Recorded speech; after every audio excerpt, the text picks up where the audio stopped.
We welcome you to the press conference of the Ukrainian Ombudsman, Dmytro Lubinets. This event will consist of two parts. The first part is the demonstration of the video reel about the war crimes of the Russian Federation in the Ukrainian territory. And the second part would be the press conference of the ombudsperson. Now I would like to give the floor to a military journalist, Dmytro, who will introduce the video, and he authored the material.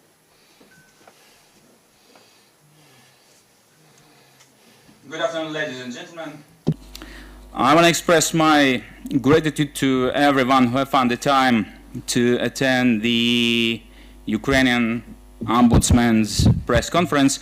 Today, I think Mr. Dmytro Lubinets, perhaps for the first time in some aspects, will show you the level, the scale of Russian war crimes, the consequences of which his team works with. I'm going to speak English for international diplomats to be clearly understood without mediators, but I think, does anybody need to have mediators to realize the horror Ukraine lives in? I guess many of you diplomats, foreign diplomats, tonight spent some hours, a few hours in shelters. My name is Dmytro. I'm a Ukrainian journalist, and our crew, along with other journalists, have joined Mr. Dmytro Lubinets' team to gather and to record the facts about war crimes committed by Russian forces in Ukraine, but not just like that. His task is to protect victims' rights.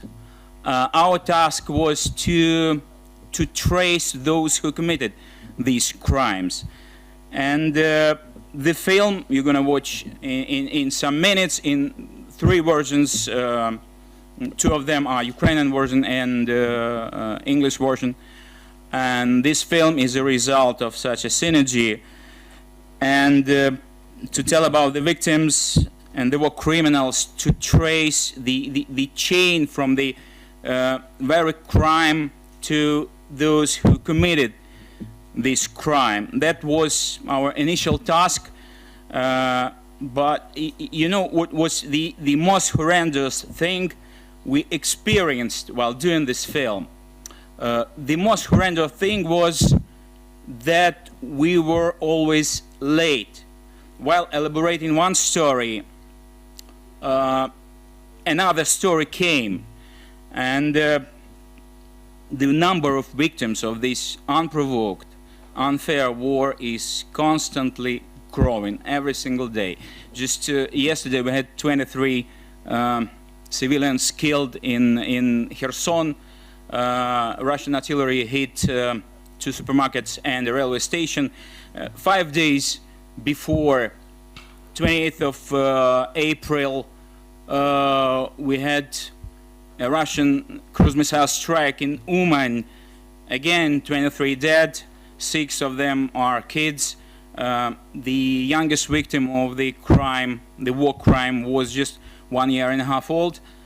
And I know that there were 5 members in one family killed by the Russian rockets, as well as in Uman. And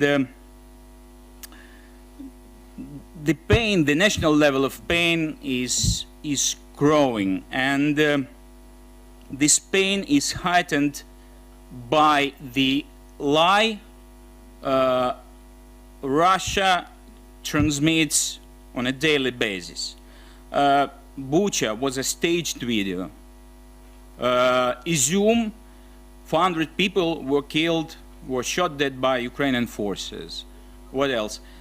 Uman, it wasn't a residential area. It was a military base. And these lies are dispersed by my so-called colleagues, Russian journalists. I was entirely shocked when the 1st of March 2022, I was watching Russian news about the rocket strike in Kharkiv's downtown, you know, that dozens of people were killed and wounded, and the voice-over of a journalist, of a Russian journalist, explained that Ukrainian nationalists hate Kharkiv's administration. Ukrainian nationalists hate Kharkiv. And how dare them? How dare them to lie such shamelessly? And this very moment I decided myself that every word I say on air and every picture I film would be to stop this war and to stop this nightmare.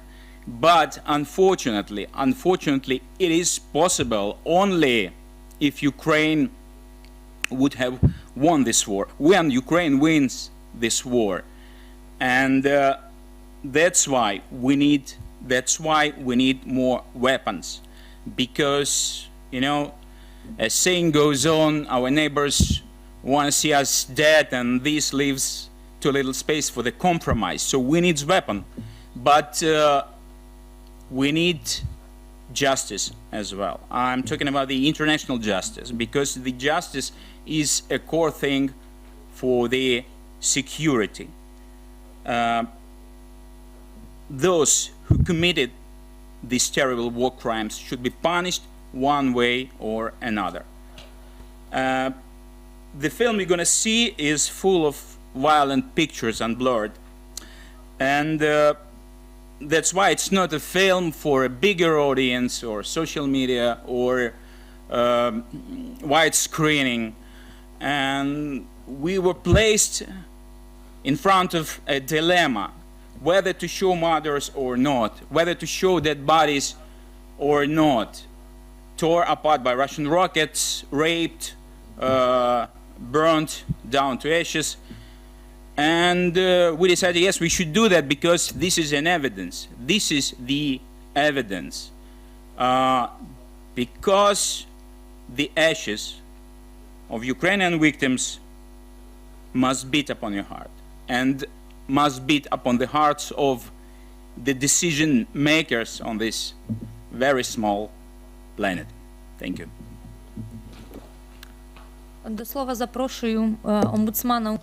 I give the floor to Dmytro Lubinets, the Ombudsman of Ukraine.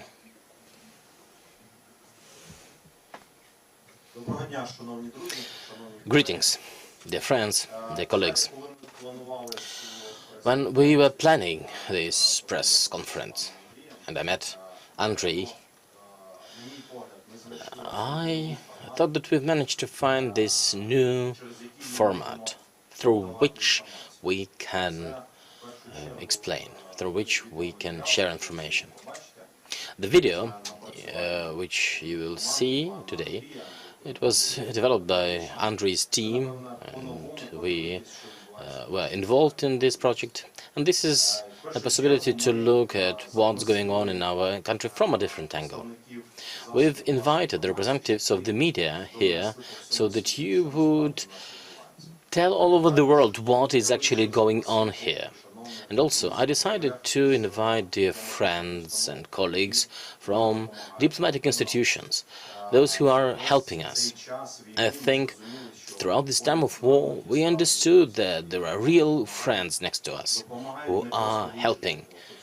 And they help not just to survive, because the matter of war between Russia and Ukraine, it is not only about the survival of the Ukrainian nation, even though the genocide is taking place, but it's about the survival of the democratic development for all the states, because this is the direct war between democracy and tyrannies, and the winner will decide, will define the development of the planet.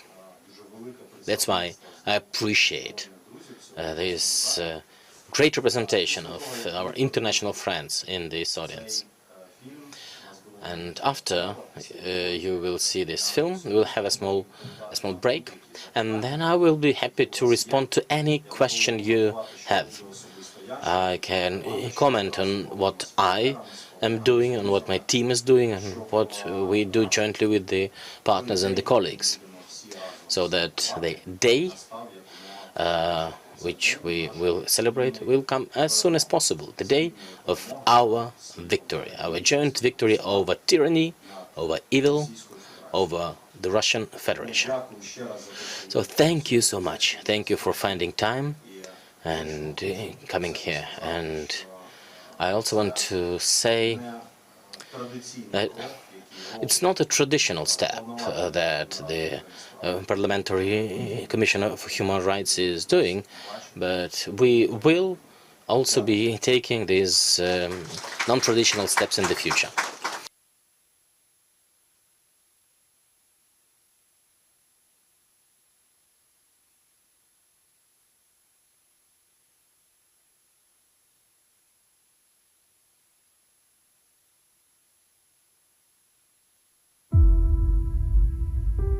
This video made the world shudder with horror. It shows Russian soldiers filming their execution of an unarmed Ukrainian prisoner of war. He appears to understand what will happen to him, but he fiercely pronounces the slogan, "Glory to Ukraine."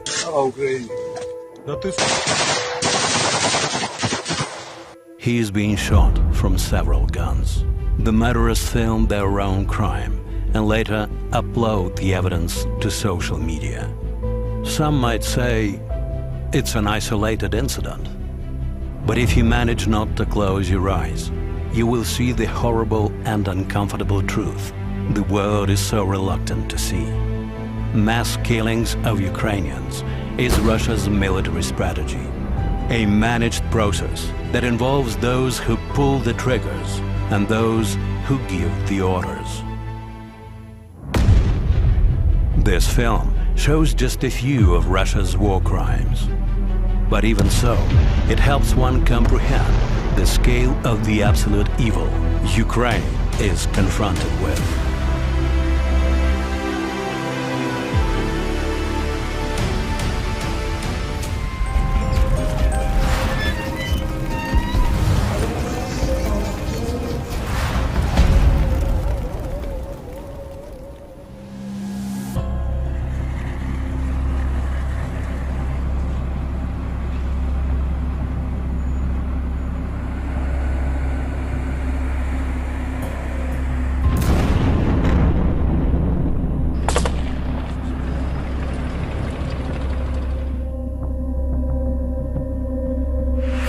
This shocking video was made on the 7th of March 2022 by a Ukrainian military surveillance drone.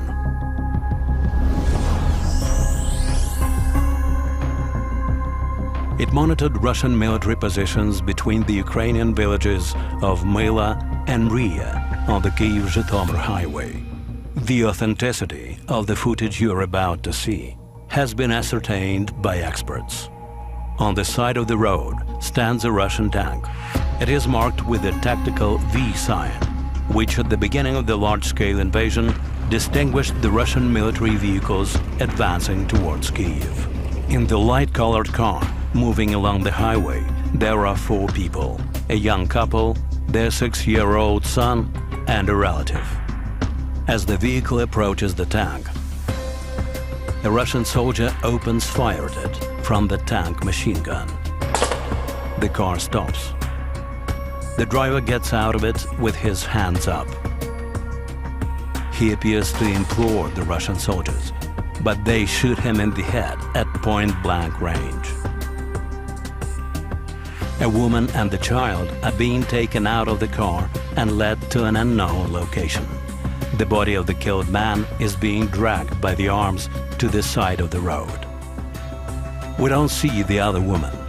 She, or her body rather, stays in the car. She was killed with the first shots by the Russian machine gunner. The woman's body would later be burned down by the Russians right on the highway, together with the car.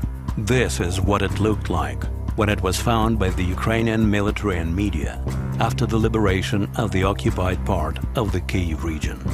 almost a month after the killing. The woman's name has been identified: Ksenia Tsaturova, mother of the 6-year-old boy taken by the invaders.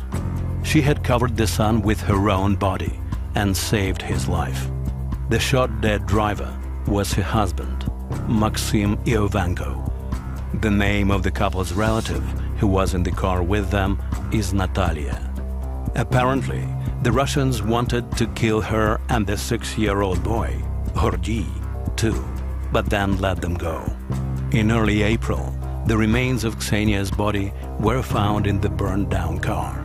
Further down the highway, on a strip of about 200 meters long, there were several more bullet-riddled and burned-down cars, and at least 13 dead bodies.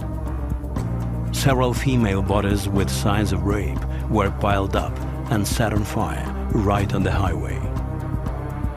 Ukrainian investigators have not yet identified all those involved in those war crimes. But the names of those who killed the parents of the 6-year-old Hordy are already known. Ukraine's Office of Prosecutor General issued a note of suspicion to Corporal Chingis Tereshinov and Senior Lieutenant Daniil Ishchenko. The two are servicemen of Russia's 5th Detached Tank Brigade, and it was from their tank that the car of the victims was shot at. Вже майже під'їжджають до Бородянки. Ці розстріляні машини просто мені не дають покою. Скільки людей, їхавши в авто, просто стріляли. There are all grounds to believe that it's not by accident that Russian soldiers fired on civilian vehicles. They did it by orders of their commanders, and they did it deliberately, not only at the beginning, but throughout the war in Ukraine.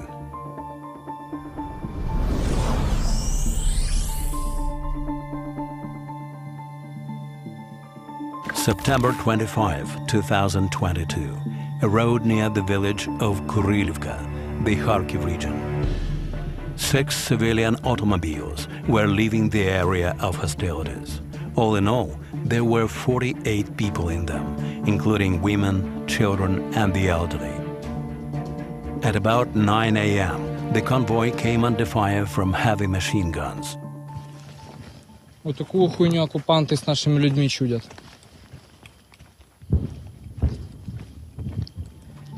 This video was shot just a few hours later. 26 people were shot dead, including 13 children, 14 to be more accurate, as one of the women killed was pregnant. The French experts who examined the cars and dead bodies concluded that the rounds, the fragments of which were found on the scene, had been fired from the cannon of a combat reconnaissance vehicle, RIS, which is used only by Russia's military.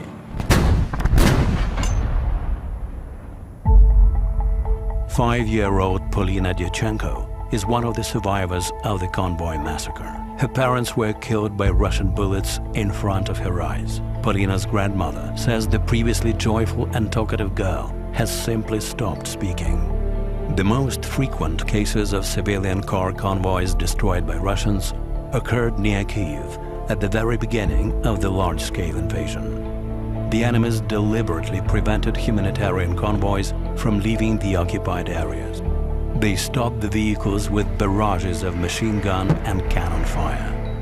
In each of these cars, near the town of Bucha, were people desperately trying to flee the war. Thus, through terror, the Russian invaders turned the Kyiv suburbs into a ghetto.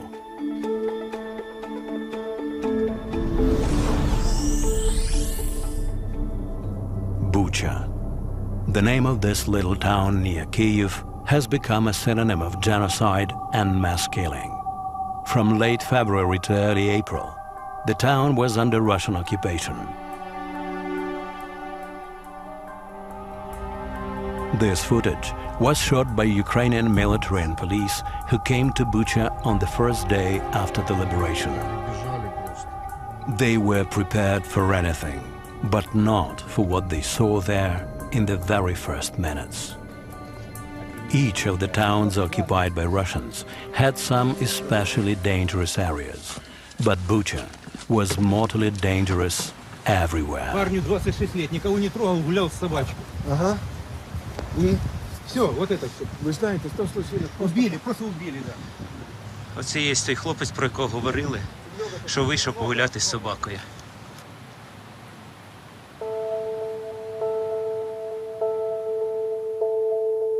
This is Yablunska Street. People now call it the Street of Death. The road leading downtown is literally strewn with dead bodies. There are more than 20 of them on this street alone, both men and women. None of them was in a military uniform. They were all civilians, all found with gunshot wounds. These 4 men were killed on March 18, 2022, with their hands tied. Their names are known: Dmytro Lubinets, Maxim Kireyev, Alexander Chumak, and Alexander Hutorovich. None of them had anything to do with Ukraine's military. Just like these men, killed in the basement of the children's sanatorium Promenisty. The building housed Russian military, who had turned the basement into torture chambers. On the very first day after the liberation, dead bodies of 5 civilians with their hands tied behind their backs were found in this execution basement. They had been tortured, then forced to their knees and shot in the head, execution style. The sanatorium accommodated a unit of Russia's 64th Motorized Rifle Brigade. The place of its permanent deployment is Khabarovsky Krai in the Russian Far East. The commander of the brigade, Azadbek Umurbekov, received the nickname the Butcher of Bucha. At least 10 of his subordinates who killed Ukrainians were identified during the investigation. Also, the investigators believe that officers of the brigade gave direct orders to their subordinates to kill civilians. In this photo, Company Commander Vasyl Litvinenko looks like a model family man. This wonderful husband and father ordered to kill a retired pensioner and destroy his house by tank fire. In Bucha alone, at least 461 locals were killed. Overall, in the Kyiv region, within 1 month of occupation, the Russians killed 1,339 civilians. Very often, Russian soldiers did not allow the locals to bury their loved ones, and the dead bodies lay out in the open throughout the time of occupation. The Russian military did not kill Ukrainians just for the fun of it. They did it in a systemic manner.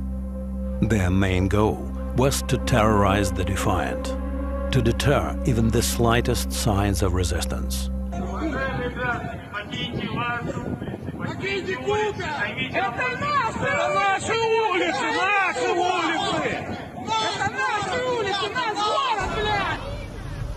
In the occupied territories, within a short period of time, a whole system was put in place for torturing those who did not accept the occupation.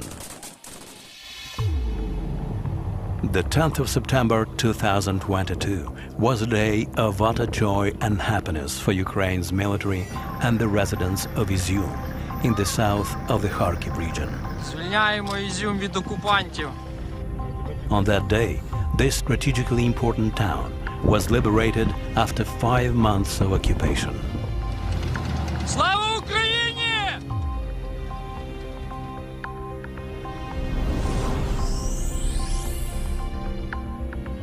But the elation soon changed to pain when it became obvious how many innocent lives the invasion had claimed.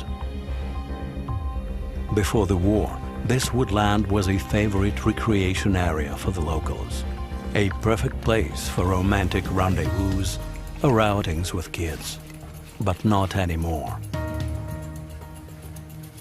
After the town was deoccupied, a mass burial site was found here. It contained 447 bodies of men, women, and children. Most of them died a violent death.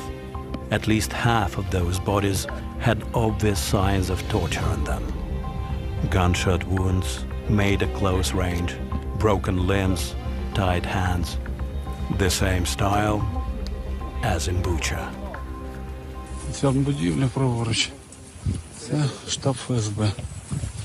Бувший. А тепер ми йдемо до наступної катівні.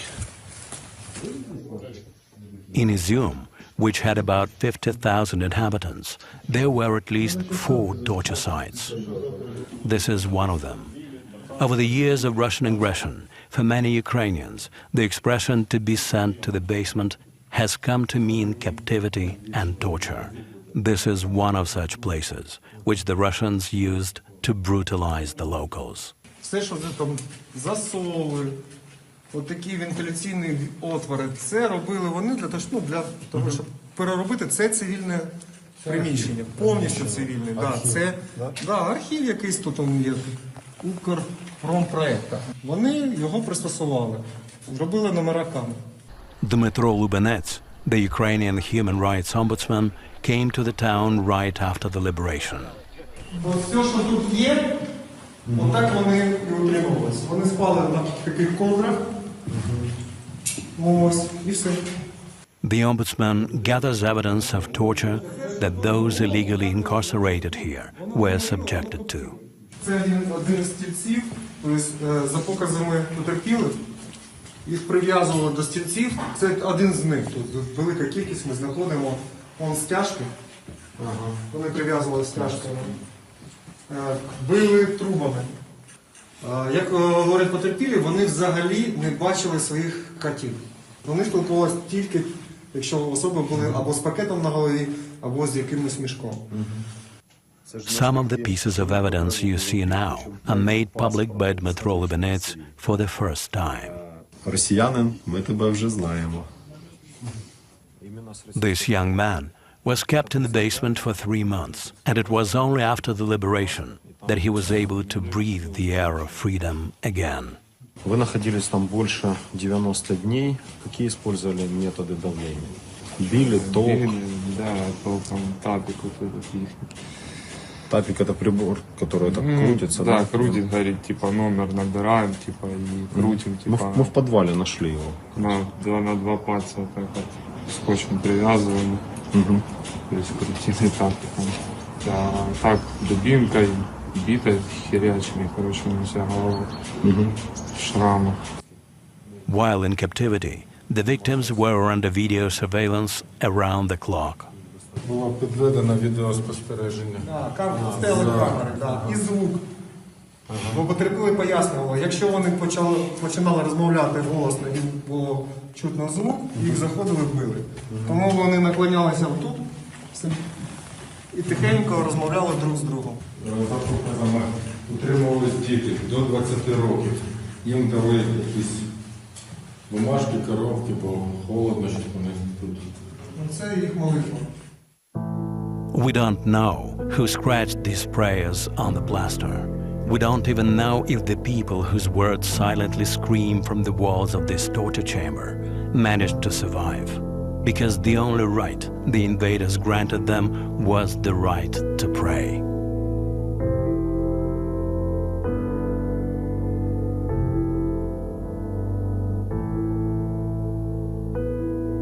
Sometimes it seems like prayer is the only hope for survival when people are being killed on a literally industrial scale, with satanic ingenuity in the use of mortal tools.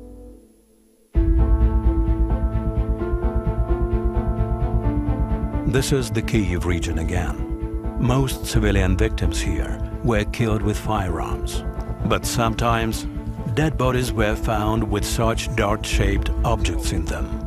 В кожному снаряді тисячі отаких маленьких гвіздочків, і це заборонена зброя. They're called flechettes. They are dispersed by shells and used against enemy personnel. It's a barbaric weapon because it's indiscriminate and kills all in its path. That's why the use of such rounds in civilian areas is prohibited under humanitarian law. But for Russia's military in Ukraine, both legal and humanitarian norms are non-existent notions. Flechette rounds were found on Russian artillery positions near Bucha. That made it possible for the investigators to establish direct involvement of Russian artillery servicemen in deliberate killing of civilians. In fact, Russian invaders killed civilians with the use of all mortal instruments available in their arsenal.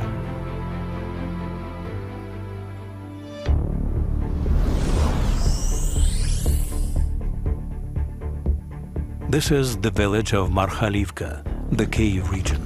Before the war, there were several hundred residents here, and not a single military facility.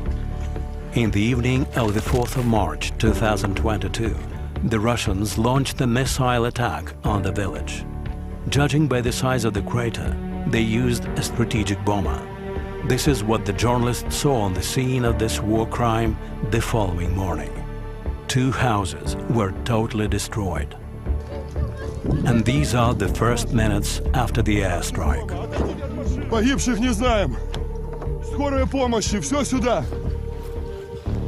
The locals who dashed to the rescue don't know yet that their neighbors are already dead. 5 adults and a teenage girl.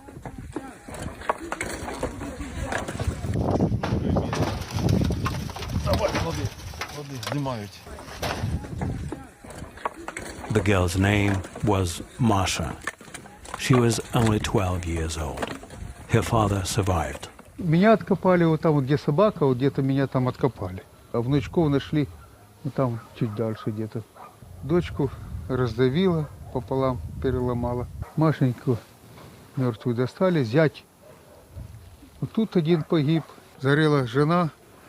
Не знаю, как можно было выжить, если все дома кругом развалины, а я выжил, и 2 маленьких мальчика выжило. One might say it was an accident, that someone must have launched a missile by mistake. But the truth is there were 2 missiles, which gives grounds to believe that this particular geolocation was used for targeting. Russia says nothing as to who is responsible for that and other similar strikes. Meanwhile, journalists of several media outlets discovered a secretive group of dozens of military engineers who programmed the flight paths of missiles at the main computation center of the armed forces of Russia. They work from 2 locations, at the Ministry of Defense in Moscow and at the Admiralty headquarters in St. Petersburg. The group consists of about 30 nice-looking Russian young men and women with an educational and professional background in programming. Some of them even used to work as computer game designers.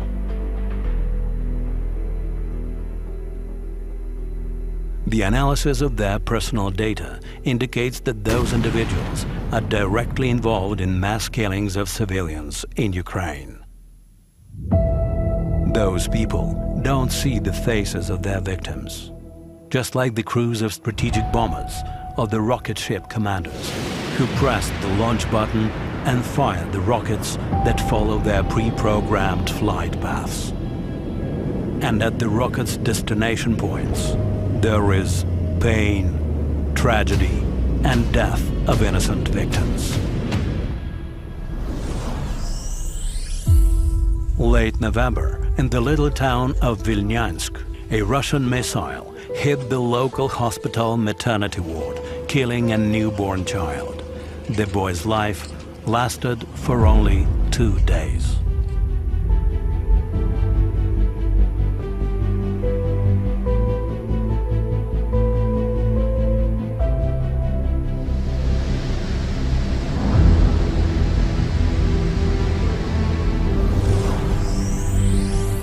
The youngest child killed in an airstrike in the city of Dnipro was 11 months old. On that day, January 14th, 2023, a Russian X-22 cruise missile hit a high-rise residential house and totally destroyed 2 sections of the building. The names of 46 victims of the strike are already known. 11 were not identified. Another 11 are reported missing.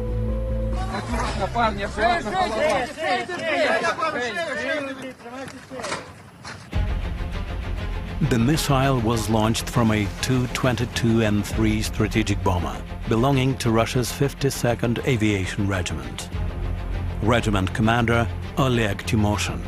The aircraft call sign 42492.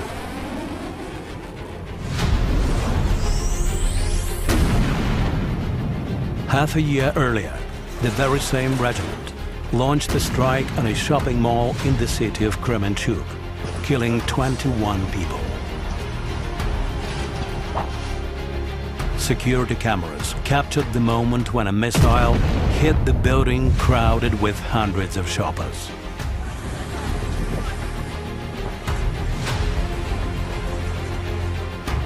And again, it was an X-22 cruise missile designed for striking aircraft carriers and not shopping centers. Ukrainian civilians keep being terrorized by missiles launched from aircraft, ground systems, and even submarines.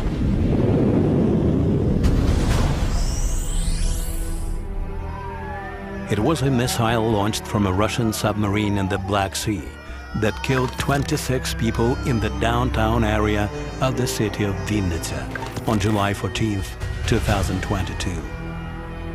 3 among the victims of the Russian Kalibr missile were children. 8-year-old Kirill Lepyakhin burned down inside a car where he was waiting for his parents. 7-year-old Maxim Zhary was at a hospital with his mother. They were killed together. Это центр Винницы. Мать вашу. Это ребенок был.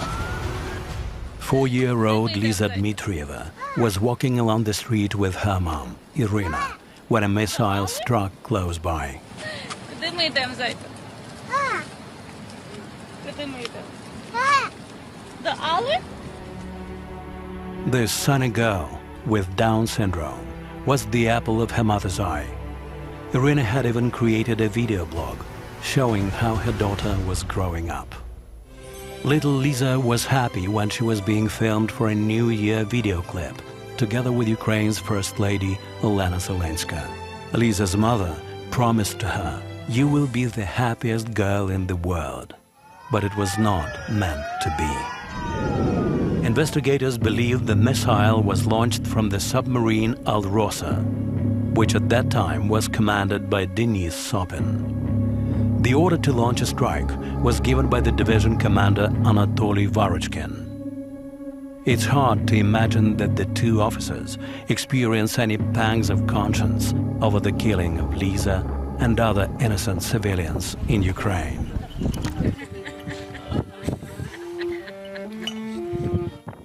But at Lisa's funeral, amid the agony of grief, the faith in the ultimate triumph of good over evil reigned supreme. Absolute evil shall be defeated, said the priest who administered the last rites. But that requires that the world does not make any compromise with absolute evil, and does not sell out one war-ravaged European country for its own comfort. Every crime has its name and surname. That's why punishment must be targeted and unavoidable.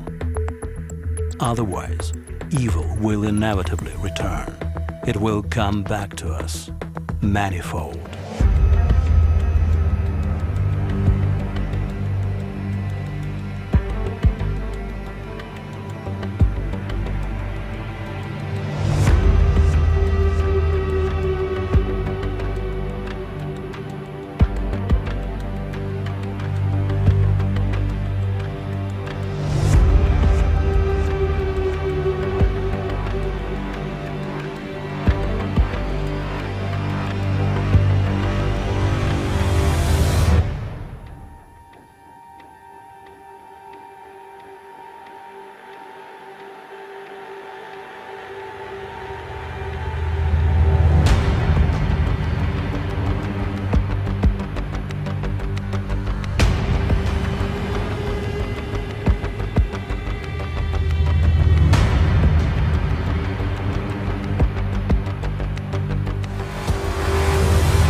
And I would like to give the floor for greeting remarks to Ombudsman Mr. Dmytro Lubinets. Dear colleagues, at the very beginning, I would like to ask you one thing.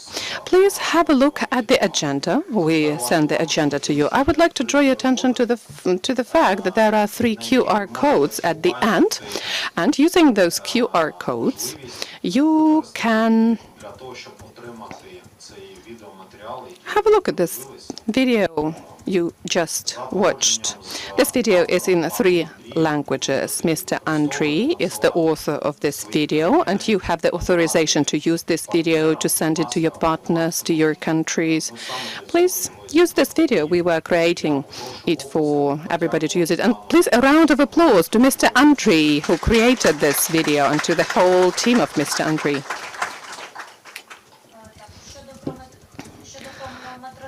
Yes, great. And speaking about the time frame, according to agenda, we have 1 hour for the press conference, but Mr. Ombudsman is ready to answer all the questions. The only thing, dear colleagues, please listen to the previous questions for us to save time and not to have duplications in the questions, not to ask the same. Who is going to start? Use the microphone, please. Yes, the microphones are there. Thank you. Hello.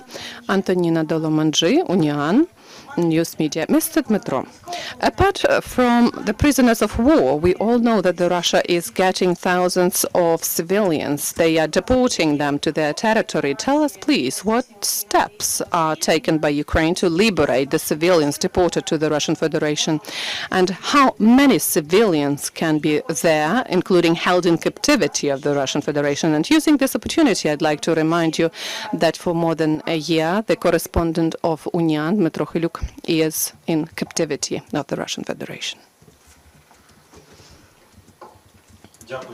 Thank you for this question. Speaking about civilians, we are using this definition, and the Russian Federation, according to our estimates, is holding more than 20,000 civilian hostages. That's the term we are using. And 20,000 is a figure mentioned on the basis of all the resorts from the relatives I was getting, from the relatives whose loved ones were detained by the Russian military. I'm saying it's more or less 20,000. I understand the figure is much higher, and those people who are within the Russian-occupied territories now, they don't come to me. They have no opportunity to resort to me, because even if they try contacting me, it will be assessed by the Russian Federation as espionage. So after we liberate all the Ukrainian territories, this figure is going to be much, much higher. What do we do? Okay, in the coordination stuff, which is called a coordination staff on handling the prisoners of war, on managing the issues pertaining to the prisoners of war. We have a group on civilian hostages. Alexander Kononenko is responsible, head of this group, and he is a representative of the Ombudsman, responsible for security and safety. So we are working on this issue for sure. And the first challenge and problem which is out there and which we're trying to solve would be a legal registry, a roster of civilians. According to the law, which was voted for in 2018 by the Ukrainian parliament, the Ministry of Internal Affairs is responsible for the upkeep of this roster. And after I became an ombudsman, I was raising this issue repeatedly. And at the end of the day, you publicly saw a statement of the Ministry of Internal Affairs. 2 days ago, they stated that this registry was launched, or this roster was launched. For some time, we will be introducing all the cases to this registry, and this information is going to be gradually passed from the National Information Bureau, as well as information from all the other authorities, including from the intelligence bodies. The information we have is going to be introduced into this registry. And in parallel, we've launched, I can't publicly tell you what other processes we've launched, at least enumerate all of them, but what I can mention publicly here, the first list of civilian hostages I personally gave to Moskhalkova. It happened on the 13th of January 2022 in Ankara.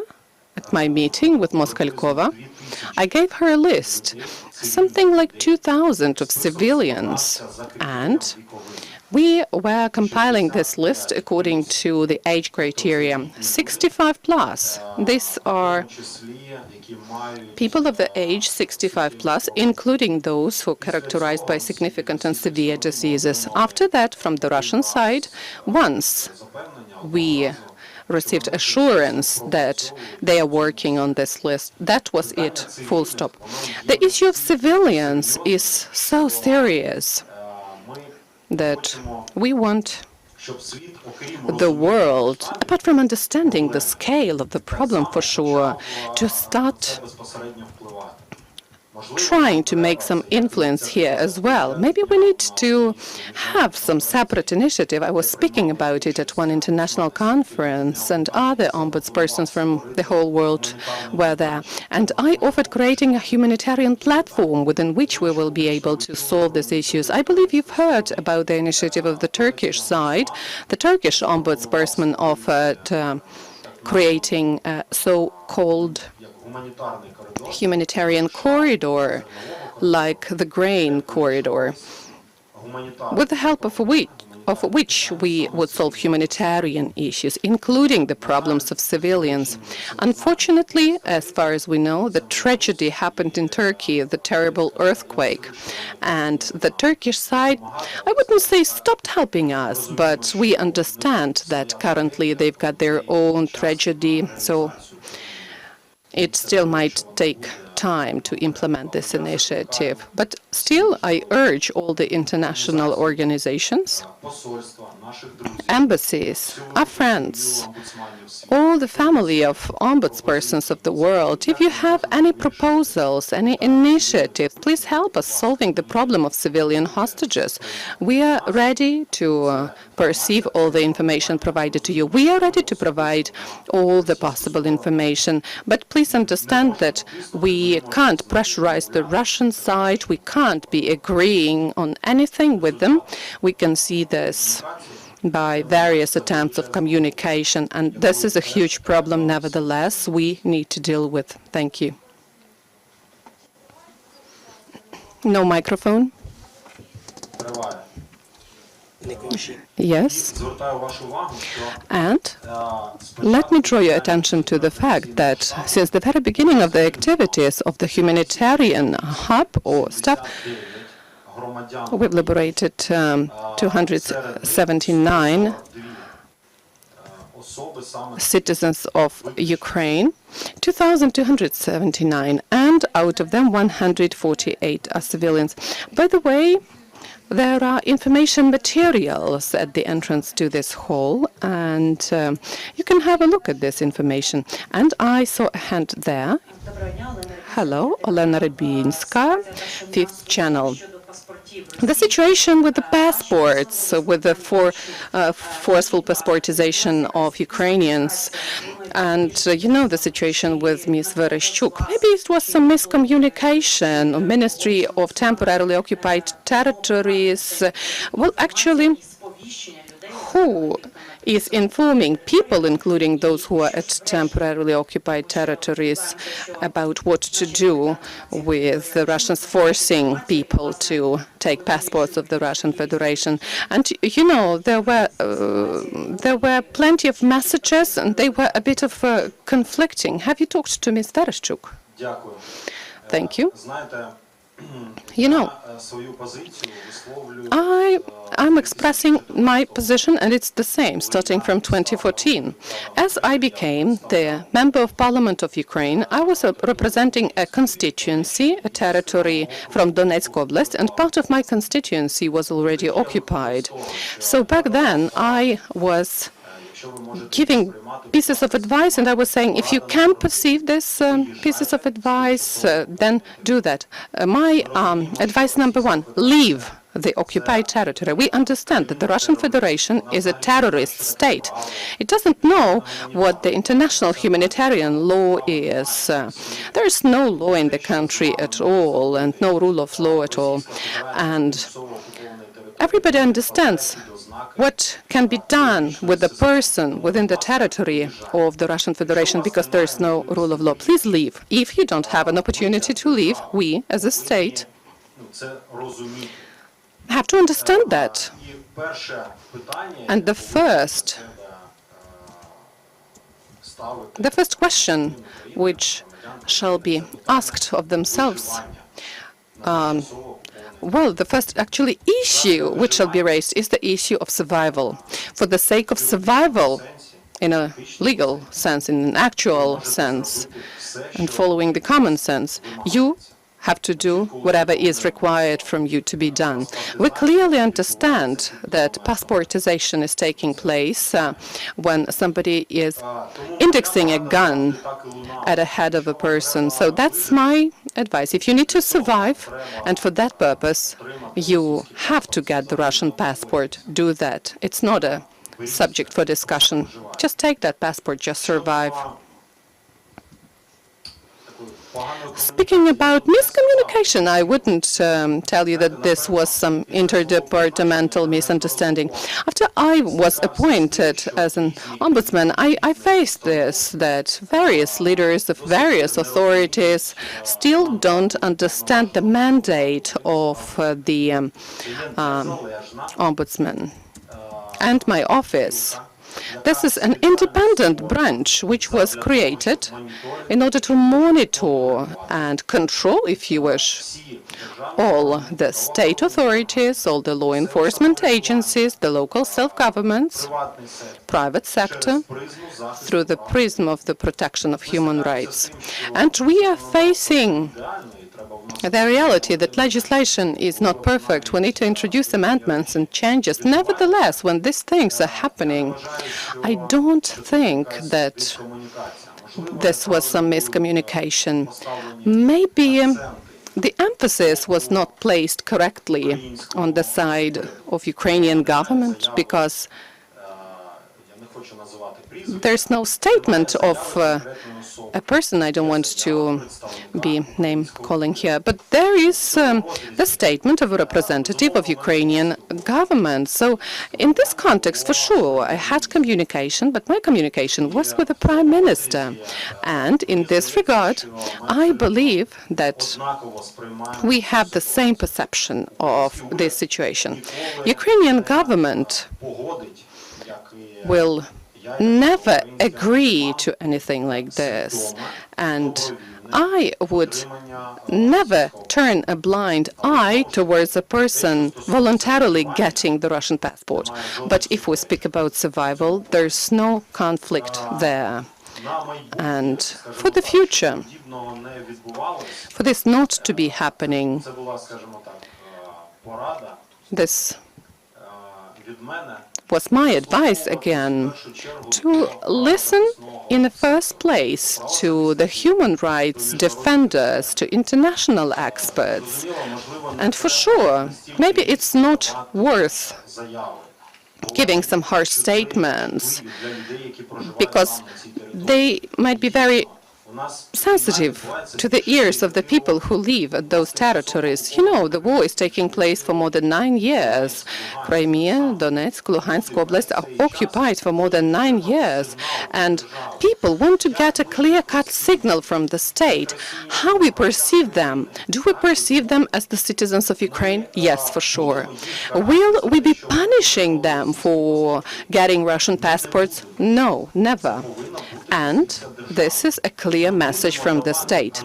We are going to analyze the actions of everybody who stayed at the temporarily occupied territory, who was collaborating with the occupational authorities, who was working for the occupational authorities, and who was compiling lists of Ukrainian children for forceful deportation, and who, even without getting the Russian passport, was still helping Russian military to find pro-Ukrainian citizens.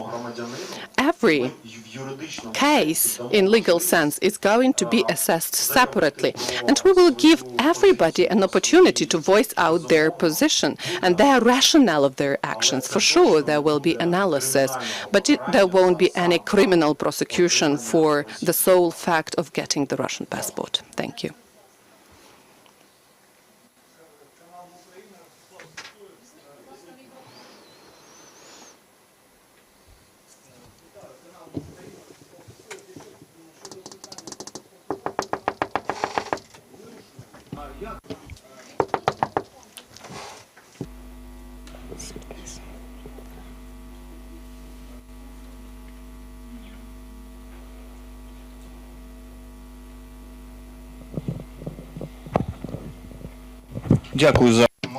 Thank you for this opportunity.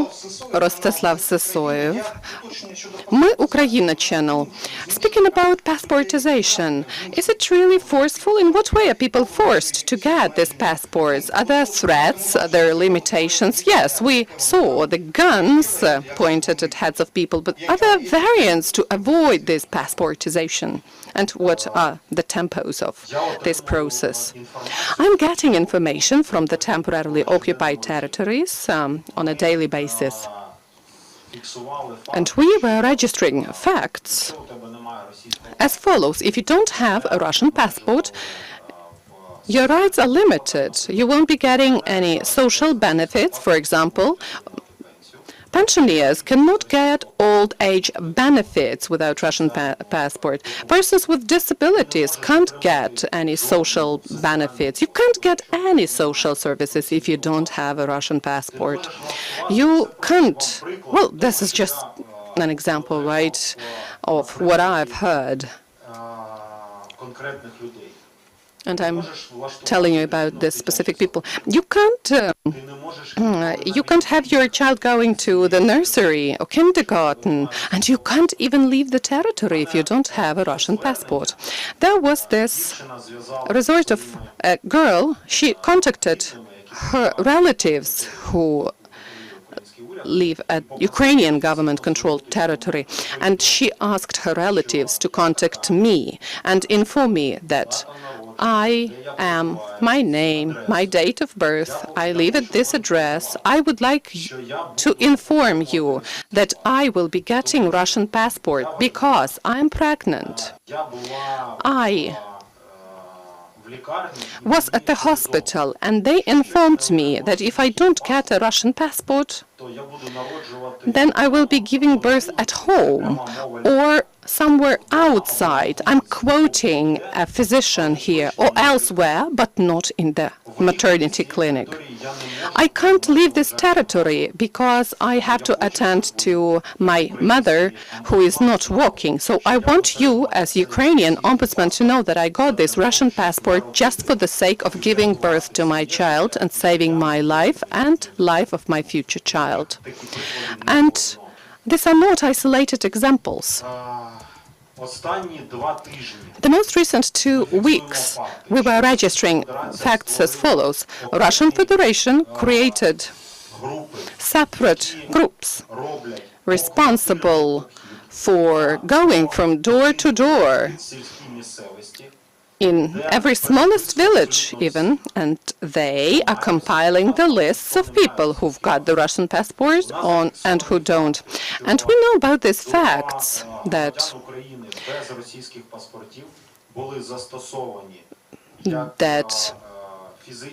there was physical violence, beating up was used against Ukrainian civilians without Russian passports. And we know about a group of people who were gathered together and brought somewhere. And I was publicly mentioning it, that the Russian Federation is now creating a new list of civilian hostages.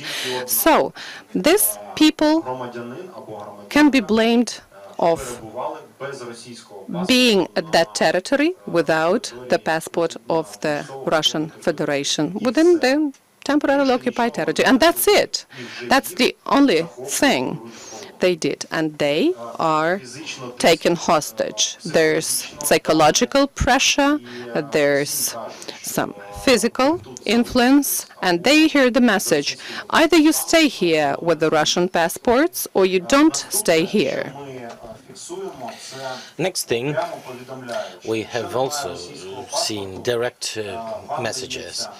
The Russians are saying, if you don't have Russian passport, you have, well, then it varies, a week or a month, but then they say, but then we'll evict you, because this building is going to be nationalized, the building where the person lives, because only Russian Federation citizens can own property.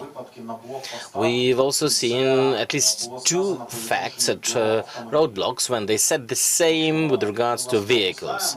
So we will let you go now, but next time, if you will be traveling without Russian passport, we will nationalize your vehicle. And every person who takes the Russian passport in duress, well, they understand that, well, if they don't do it, there will be legal consequences. If there will be legal consequences from taking the citizenship of the Russian Federation. They can be drafted, they can be what's called mobilized to the army. That's why my advice is always the same.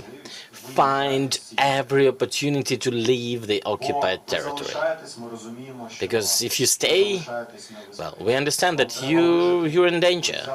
Yeah, you need to survive. You take the Russian passport, but you're still in danger.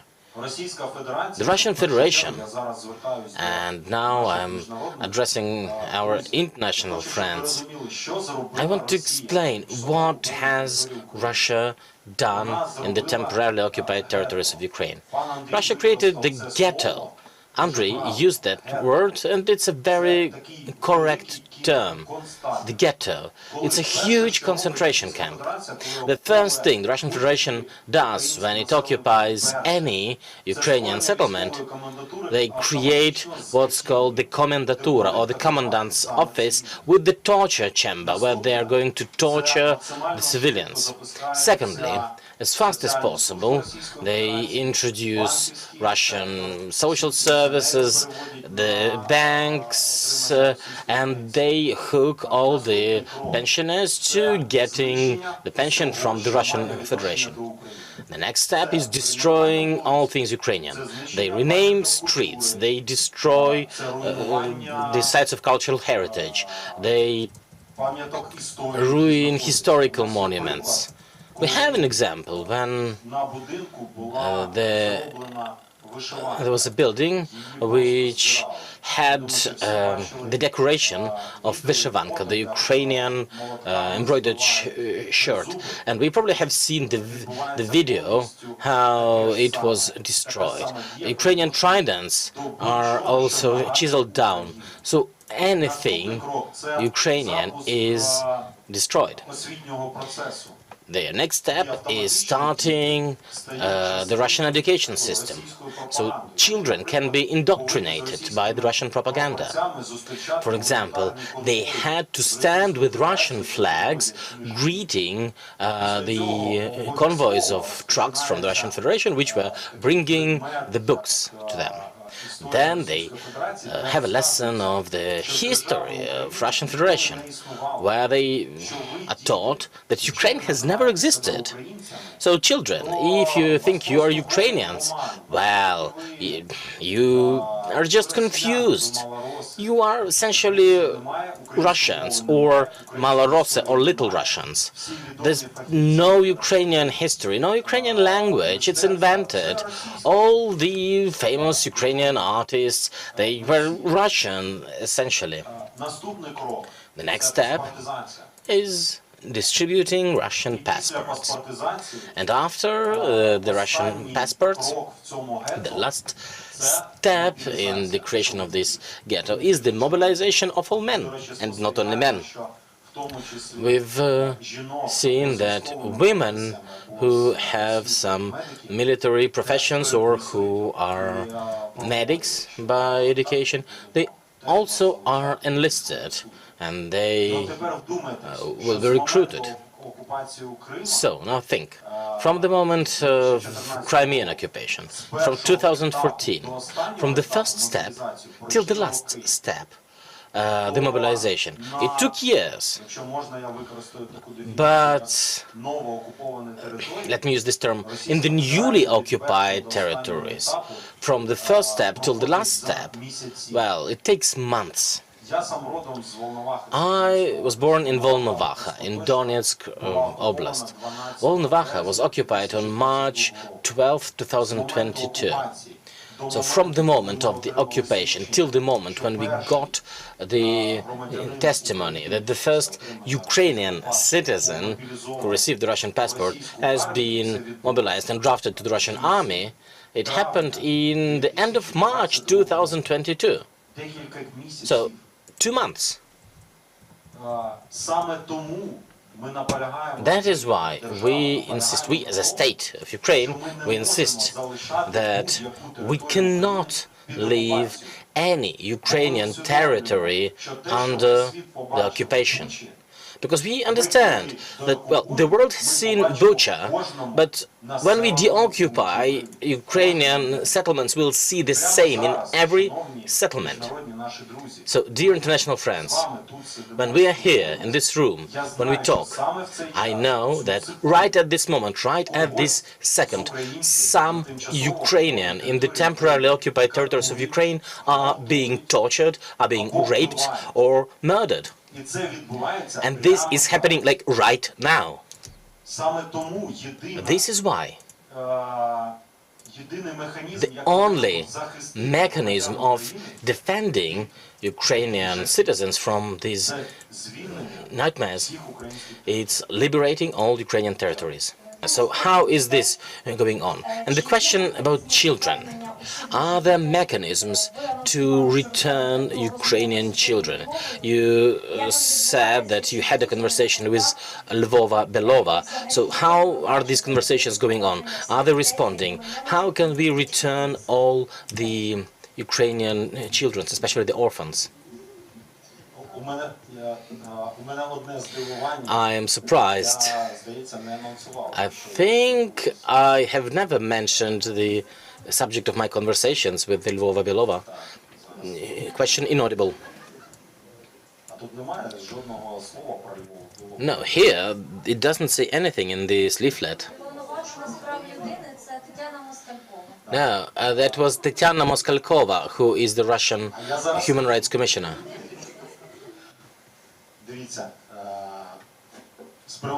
Look, firstly, on the civilian hostages, we don't use the term exchange for the civilians. As opposed to the Russian Federation, we follow the international humanitarian law. We know for sure that civilians cannot be exchanged.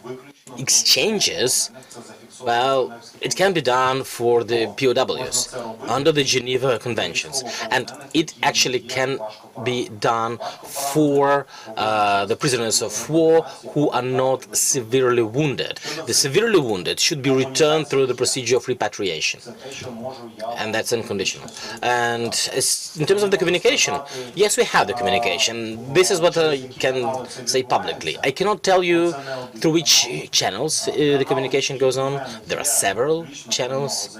I have stated publicly, one of the channels I have is the communication between me and Moskalkova. I don't know whether it's correct to, well,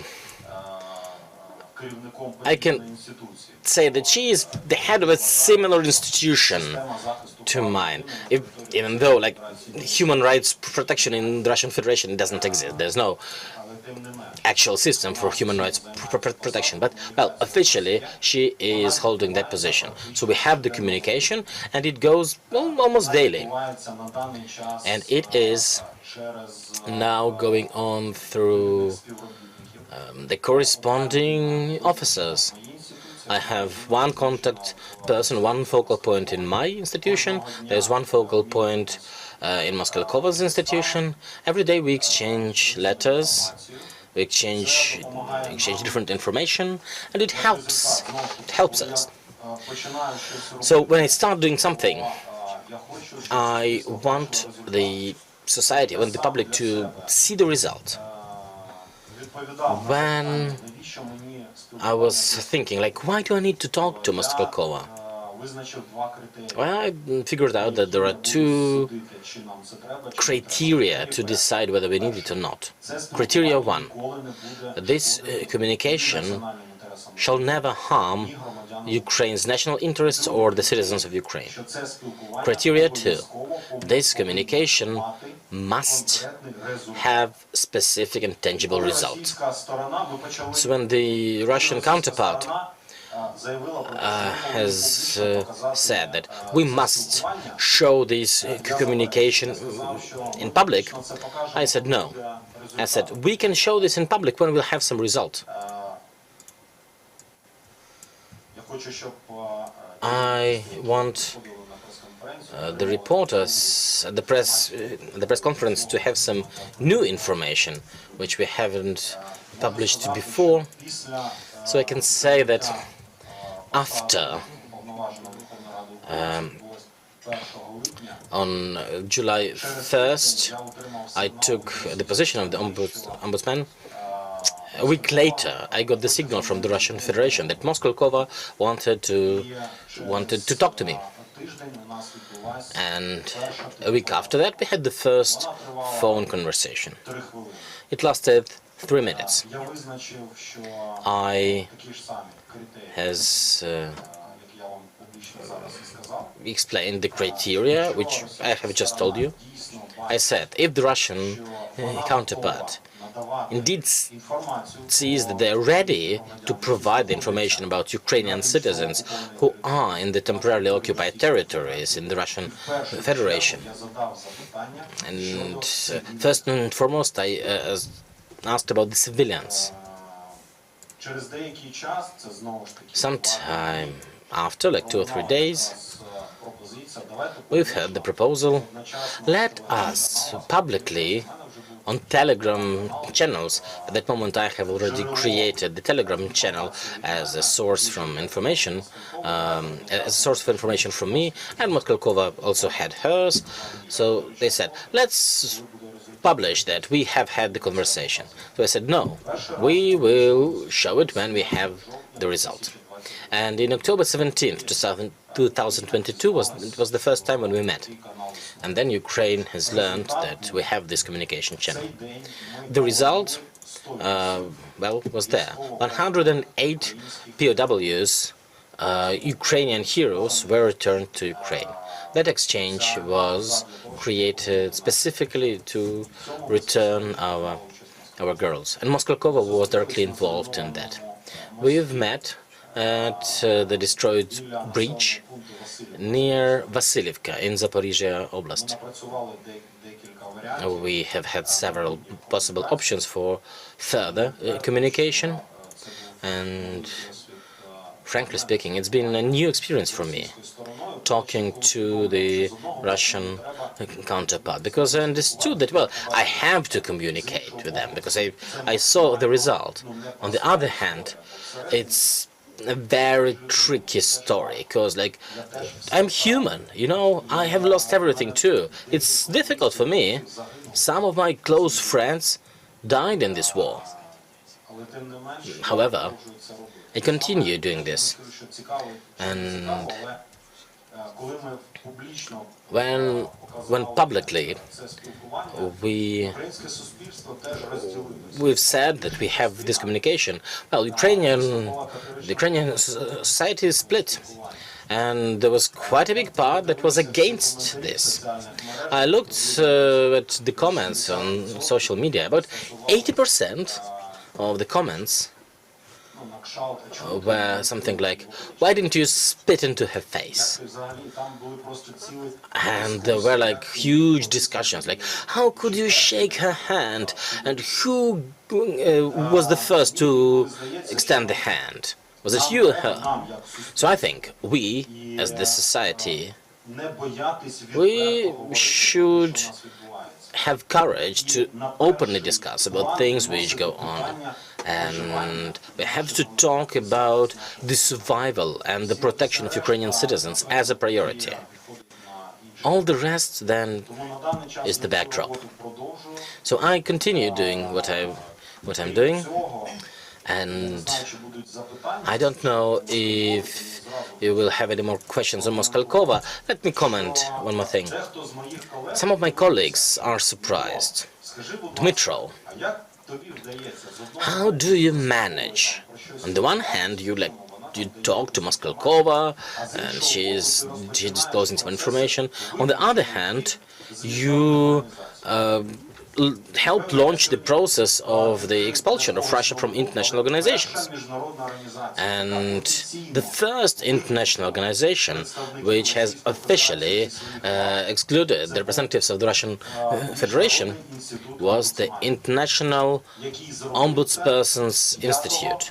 They did that on August the 5th, 2022.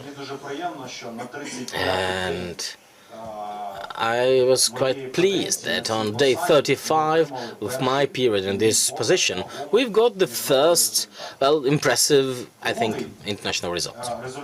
The second result, we've received that on April 11th this year, when Moskalkova was removed from the lists of NRI, which is the network of national human rights institutions. And now we have started the process of suspending the accreditation of the Russian Human Rights Institute in January. This is second international organization which has over 130 different institutions from all over the world. And for me, it's just a matter of effective operation.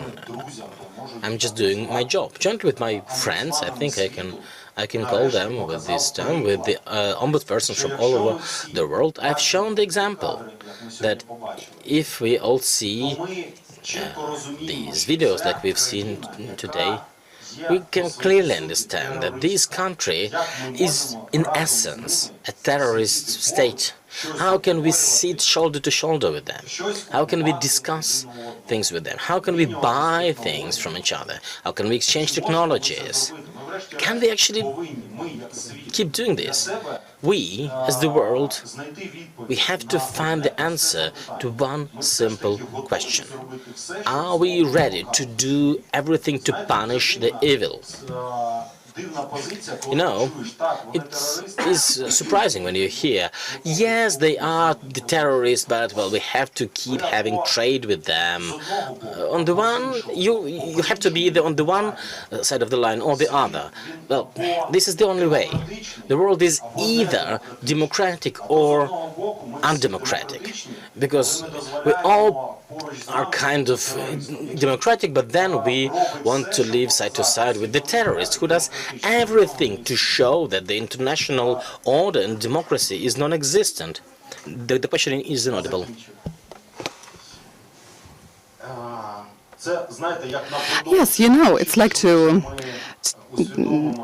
the sooner we understand that we need to exclude Russia from all the organizations, the sooner we'll have some specific results, including in terms of bringing back our civilians.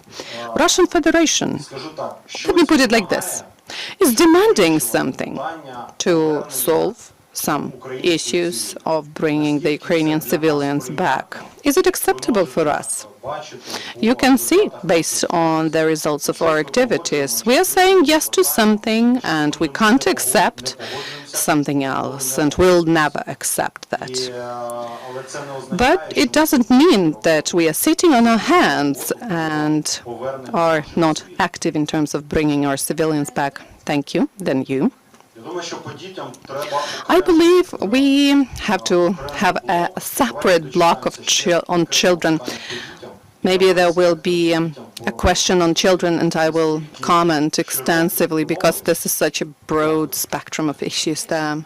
Hello, Maria Vasilyeva, 1+1 channel. I have two questions, if you allow, because actually you mentioned Volnovakha, and that in Volnovakha there are first cases of forced mobilization from the occupied Volnovakha. And I've heard there are such cases in Rubizhne, which became occupied quite recently. Tell me, please, whether this is happening really every other day, or these are some isolated cases. Maybe some of them joined the Russian army voluntarily, or was it a forced act? And the second thing, the second question on Henichisk district, there is Boyove village, where all the farmers, all the adults from the village were deported somewhere after they refused to get Russian passports. This position of all the villagers was mutual, and they all said no. So in order to set an example to other villages, Russians brought them into an unknown direction, and we, for several months, do not know anything about these people.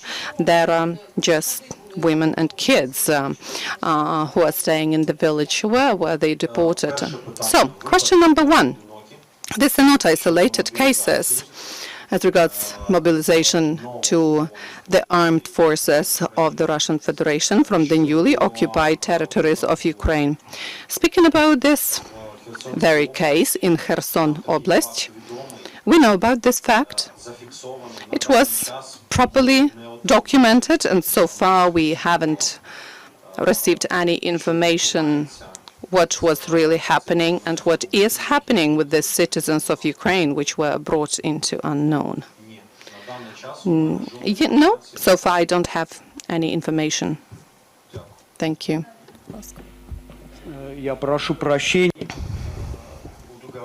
I beg your pardon, I'm going to speak Russian.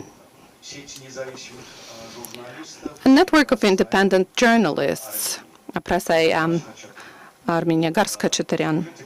Tell me, please, I'm going to touch upon some sensitive topics. POWs, for example. For Ukraine, this is really a very painful issue. As for Armenia, what do you think? What shall be the role of international organizations in this very issue? And what efficient mechanisms are there to deal with the issues for these POWs, prisoners of war, to come back to their homes, to their families? And the second question. You know, and it's not just my words, that authoritarian Russia invaded Ukraine, attacked Ukraine, as authoritarian Azerbaijan attacked Armenia. And we speak not just about military invasion, but also about information warfare, including there is certain propaganda around the topic of POW. Is there any mechanism to limit their ability to spread disinformation and manipulations, including in humanitarian issues? And I speak about Russia and Azerbaijan, both countries. And can Ukraine share with Armenia its own experience in this issue? Thank you.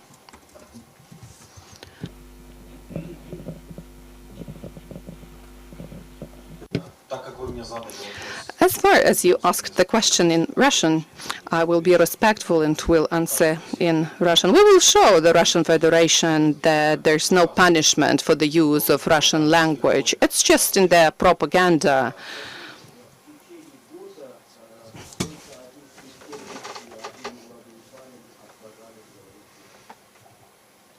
Inaudible, unfortunately, no microphone.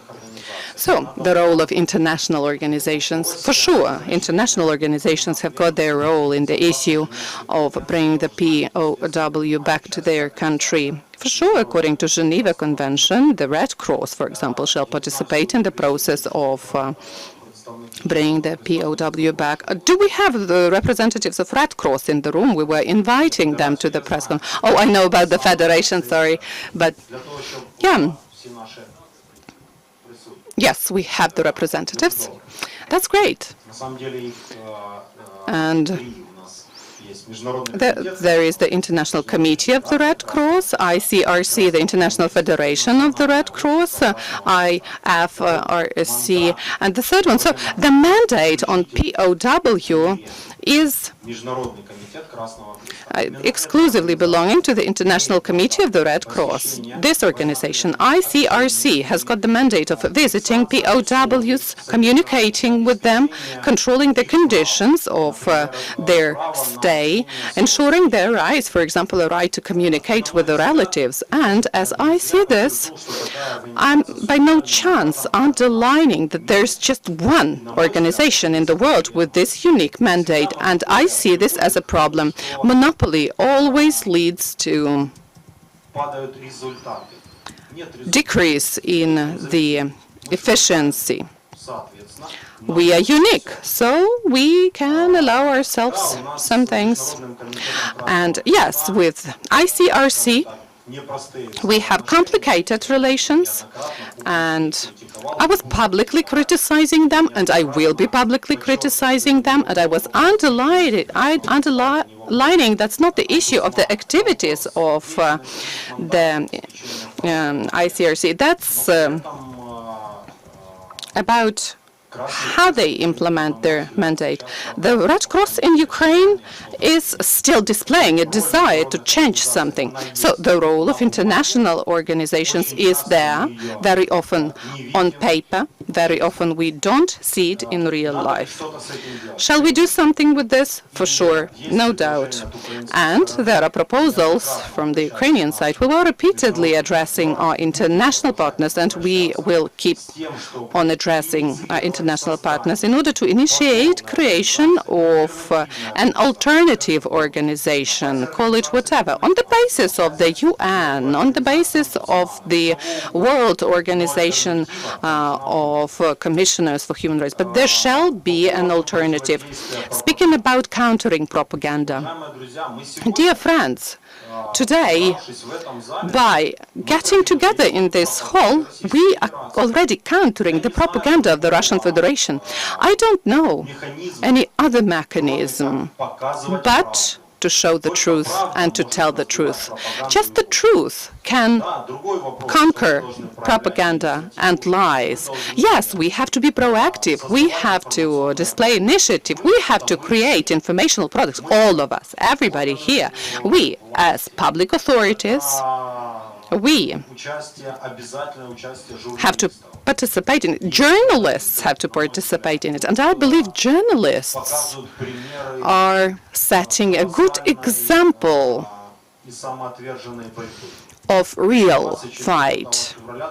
Starting from the 24th of February of 2022, Ukrainian journalists, international journalists who are working or were working within the territory of Ukraine, set a great example in what way the truthful information shall be conveyed. Thanks to this, thanks to their dedication, we keep getting assistance in Ukraine. So I have no other piece of advice for you but for telling the truth and fight the lies with the truth. Thank you.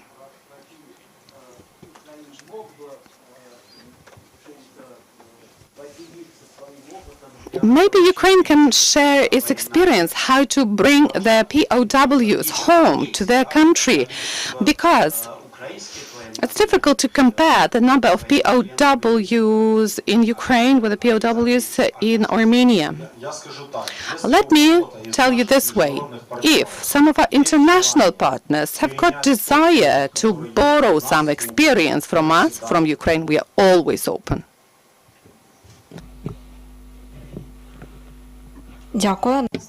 Thank you. Anastasia Baglika, Громадське Radio. I have a question about civilian hostages and hostages in general. And the second would be about torture against POWs. So, I'll mention it later. Kyrylo Budanov, Chief of Intelligence, recently voiced out that Chief Intelligence Directorate is preparing for the exchange everybody to everybody, because as far as I know, the civilians are not exchanged according to this all-to-all scheme. What to do with them? Will they be included, this more than 20,000 civilian hostages, to this all-to-all exchange? The second question about torture of prisoners of war. There was a question about the access of International Committee of the Red Cross. Based on the interviews given by the POWs who come back home after the exchanges, we learn about torture. We knew about it even earlier based on what was mentioned by civilians and by the prisoners of war. And we are documenting this only after they come back. Is it really important for these crimes to be registered by international organizations for bringing the perpetrators to liability, and for this information to be registered there on the ground where the torture is committed, not later on based on the oral information provided by the POWs? Well, speaking about the exchange all-to-all, I can tell you that my representative, Lech Valentinovich, is the member of this process. I can't give you any promises, but I can confirm that on the Ukrainian side, repeatedly there were and there are proposals to have this exchange all-to-all. And as I was mentioning, this is the exchange of only the military. And civilian hostages can't be exchanged all-to-all. And, yeah, that's my answer. The civilian hostages are not in this list. I would like you to understand that there is this category of civilians, but they are perceived by both Ukrainian and Russian side as combatants. An example, this would be the territorial defense representatives, those who volunteered to take the weapons, but there are no official documents to confirm that they are the military. So we treat them, as well as Russia treats them, as combatants, though in actual fact they are civilians. Have a look. I gave you a definition. It can be different arms in their hands. Resistance can have different forms. And there are differences between the two instances. When you participate in countering Russian aggression on one hand, and when you are a civilian and is doing something stupid. I have these examples, very cynical ones, for our international partners to understand what we are talking about here. The Russian side detained students of the National Law Academy, named after Yaroslav Mudry. These students had their students' certificate on them, and they were detained because of that. And the rhetoric's what? They were law students. They are combatants. Also, the next case. Pensioners were detained by the State Security Service of Ukraine, who were already pensioners for ages. They retired, though they retired from SBU, these pensioners, and they were still detained as the combatants. And you know, why we are emphasizing the 65-plus people? 2,000 elderly people, all of them were pensioners. They were detained just because these people, long time ago, were involved in either police or SBU or whatever. So, Russia is doing that. That's the signal. And we have to look into each case individually. And there are plenty of cases against elderly people and young people. Then another example, medics were detained. And I ask for your attention here. The argument was, we know that these medics were providing assistance to the military. So my argument was, well, there were no active military actions, and nobody was coming to the civilian hospital on the side of the Ukrainian army. How can you blame civilian medics for providing assistance and equaling them to the military? They say, yeah, nobody came to them, but it still was possible. Ukrainian military could have come to the hospital, and they would be providing them with the medical assistance. So on the basis of this, we will be treating them as combatants. So, can you understand how they treat the international humanitarian law? Speaking about the torture, right now, we are participating in every exchange, and we are also talking to the guys and girls liberated from that captivity. 86% out of those who were prisoners of war were subjected to torture of various nature, psychological, physical, and this is not an exhaustive list. Electricity is being used, they're being beaten up, their extremities are being broken, cut wounds are being inflicted. Once again, publicly, we say that we understand that's going on. We understand that's taking place constantly. And I believe one of the reasons why this is happening would be inefficient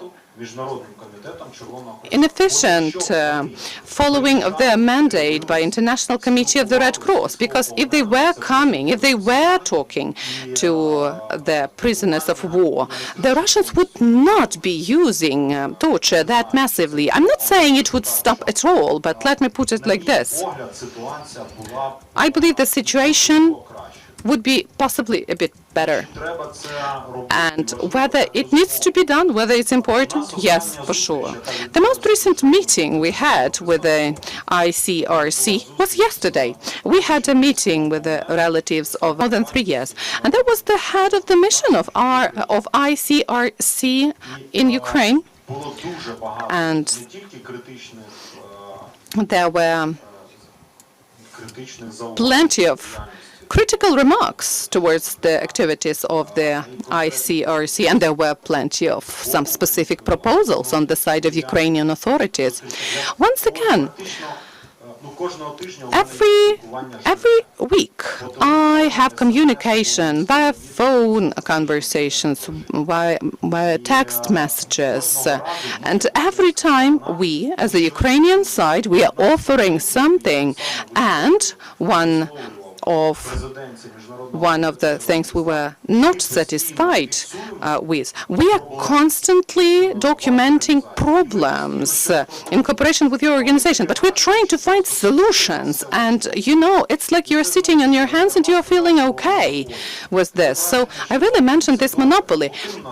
You know, it feels like you're feeling okay, and no one else can stop you from not doing as much as you can do. So, with regards to the situation of the Red Cross's access, let me give an example. The Red Cross took part in the documentation of the Azovstal prisoners of W. They made their lists, they followed who goes where, and at least this is what we've heard. But in Russia, in Bryansk region, there is this Novozybkovo jail, where both the POWs from Kyiv region and the civilian hostages from Kyiv region, they all ended up there. Last March, they were brought to the Russian Federation through Belarus. And about those people, that these people are kept there, well, it took a long time until we've learned about that. We just couldn't figure out where these people ended up. So, if ICRC had access to this jail, then the news about these people probably would come to the Ukrainian side much sooner. I can only agree, yes. But now we do what we can do. I put very high expectations into the new head of the mission, Mr. Yurk, who came like 2 weeks ago. He started in this job. We'll see. First you, then Yulia. Thank you. I am Christina Gonchar, the Embassy of Belgium. Recently, you have did a good tour of the country with political prisoners, and now there's like less attention to the political prisoners. So are there any changes? For example, there was this case of the saboteurs from 2016. Is there consular access to them? Are they part of these lists of exchange all to all? Also, there is this procedure that the families have to reconfirm the status of the political prisoners. So, is there anything going on? Any updates on the political prisoners? Yeah, thank you. I would disagree with this idea that the political prisoners are less relevant than before. They are always relevant. It's just maybe we are not talking about them as much as about others.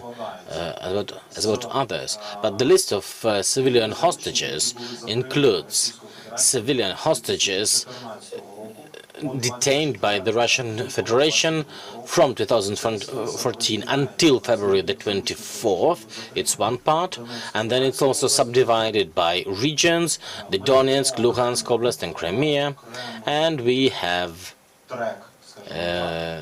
this separate track on this category. I'm not ready to say at the moment whether they are included in the exchange. We have some developments, and I don't want to make announcements. Then, like Lubinets says this, is published in the media, then somebody's fired.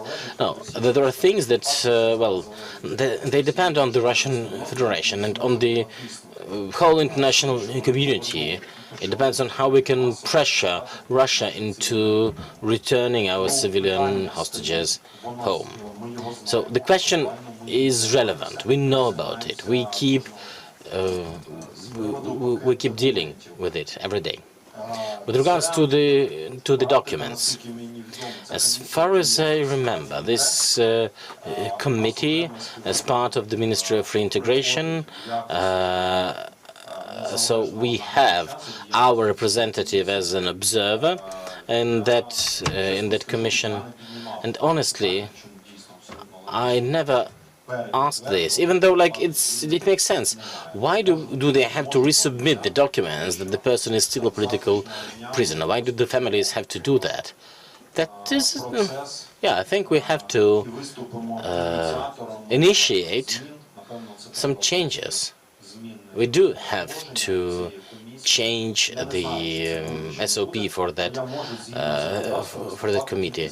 I'm not sure if it will be adopted, because according to the law I can only issue recommendations. But I will issue these recommendations. I think it will take like a week, and then officially I will send the recommendation to the Prime Minister to stop the practice of reconfirming the status of political prisoners. Yulia Zabilina, Telegraph. My question is on children. Have you got any new pathways to return Ukrainian children? I know that Ukraine has tried to engage the Vatican, and the Pope apparently said that he will be active in this matter. Will Church be helping to return the children?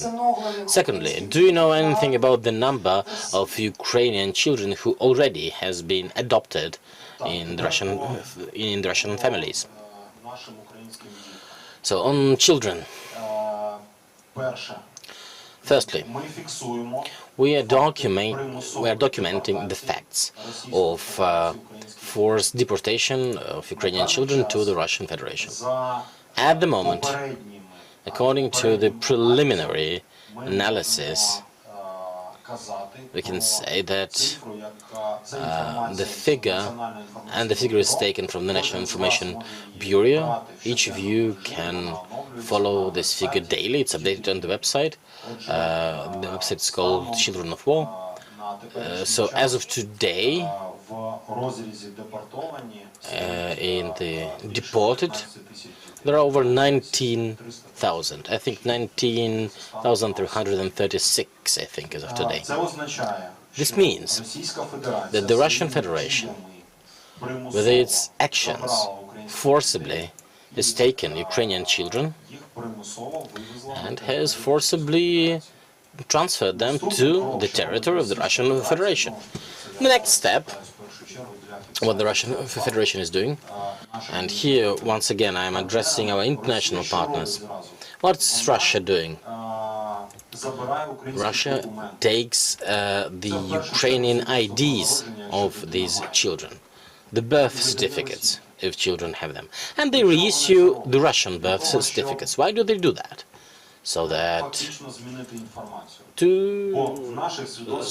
they could replace the information, because, well, in our birth certificates, the name and the last name are spelled in Ukrainian. The Russian birth certificates are issued in Ukrainian. Well, the languages are similar, but they're different, and the spelling is different.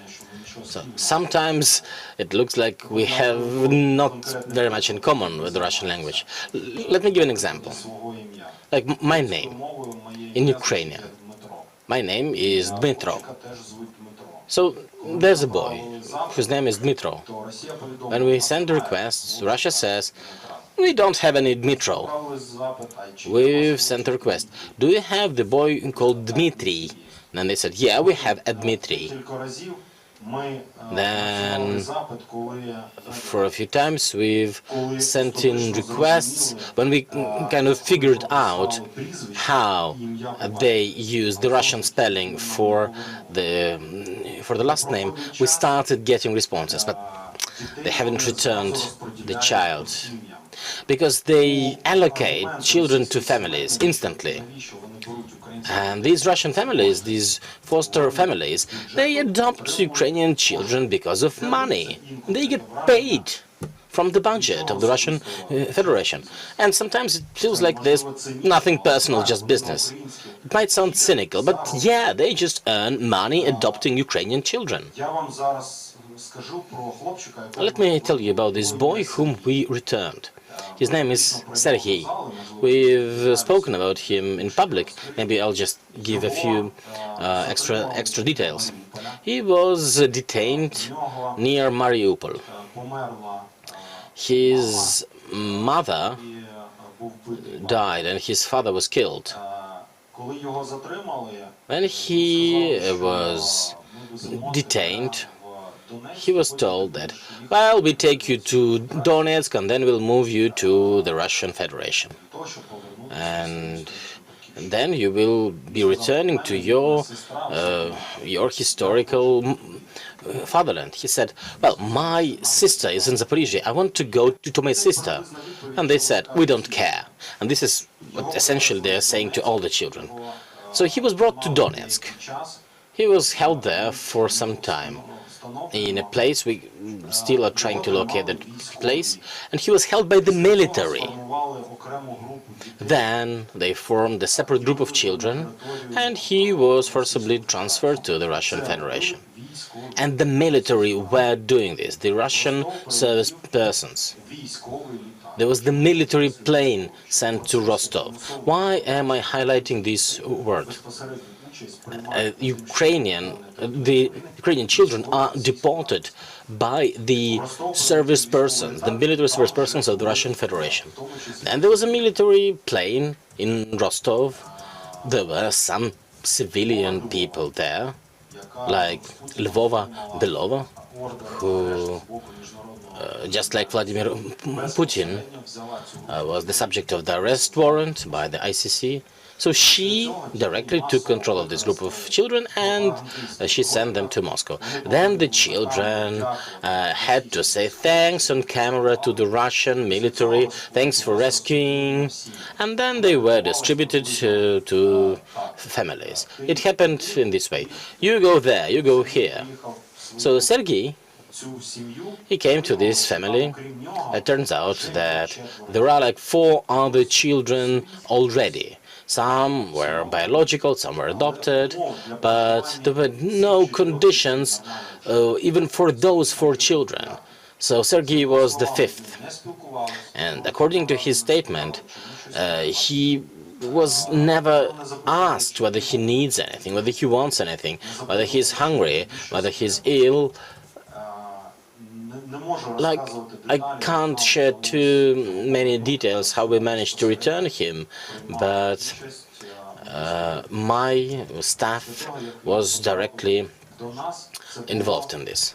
When he returned, well, it might be symbolic. It happened actually on December 19th, 2022, when we all celebrate St. Nicholas Day in Ukraine. So when I met him, you might remember, in Kyiv it was quite chilly, and he was just in a tracksuit.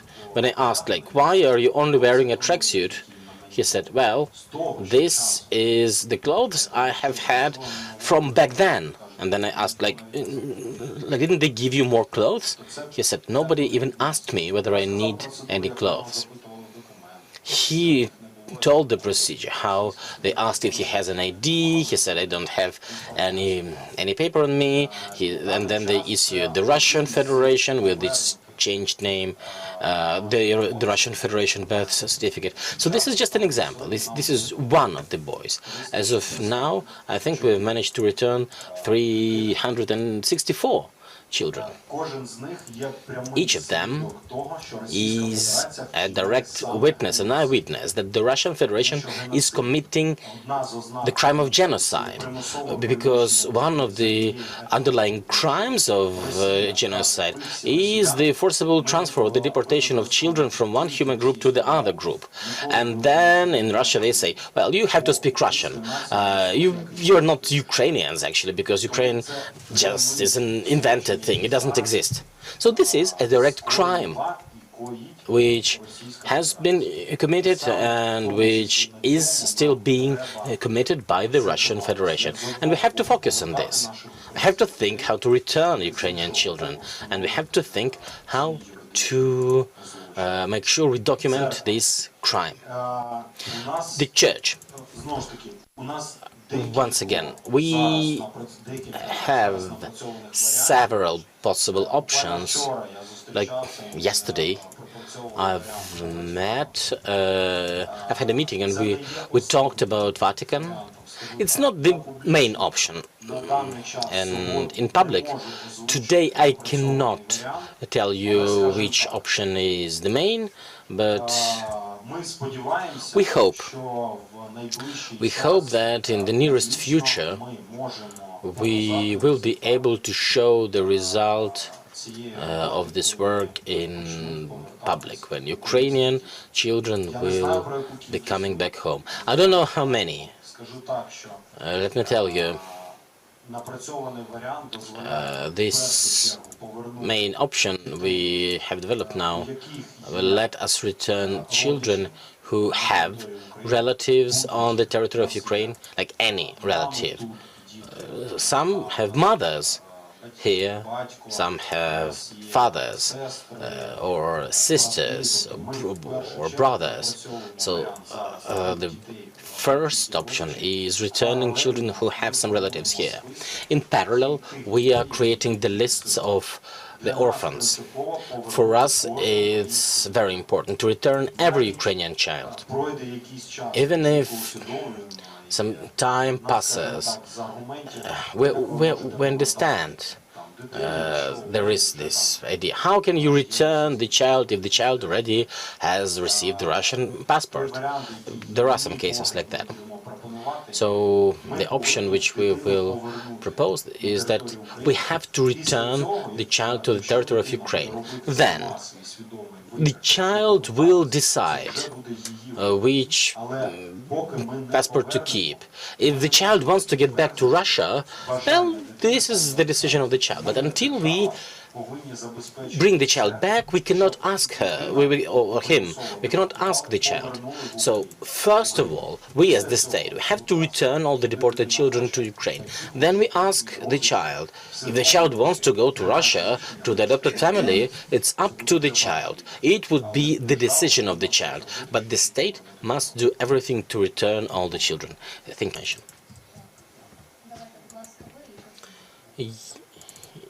You and then you. Denis Volokha, Kharkiv Human Rights Group. My question is not about the crimes of Russia, but about the actions of Ukraine. In Ukraine, we have this group of people whom my colleagues call sub-citizens. They have had Russian passports, and they have been living in Ukraine for like 8 years or 10 years, and they think of themselves as ethnic Ukrainians. But they can't receive Ukrainian passports because the State Migration Service requires them to bring the certificate from the Russian embassy, which, well, is closed in Ukraine. So what should they do if they want to receive the Ukrainian passport? And the second question. When the president of Ukraine is stripping people of Ukrainian citizenship, what do you think of that?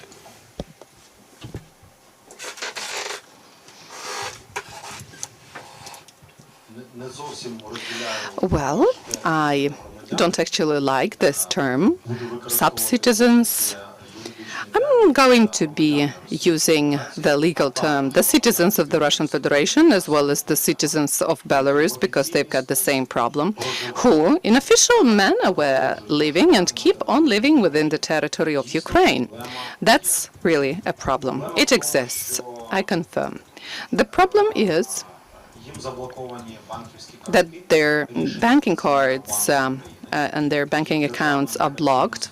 The State Migration Service is not extending their temporary stay permit, and even whenever they've got some reasons to get citizenship, they are not getting it. Speaking about this issue, we twice had a separate working meeting with the leadership of the State Migration Service, and I'm responsible for dealing with this issue, as well as my representative on equal rights and non-discrimination. We are working now, let me be frank with you, in this artificial mode.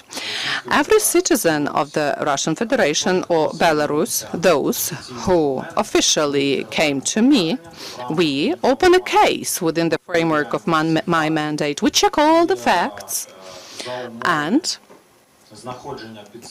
whenever we find any reasons, we do everything possible to help the citizens. And we have both positive cases and negative cases.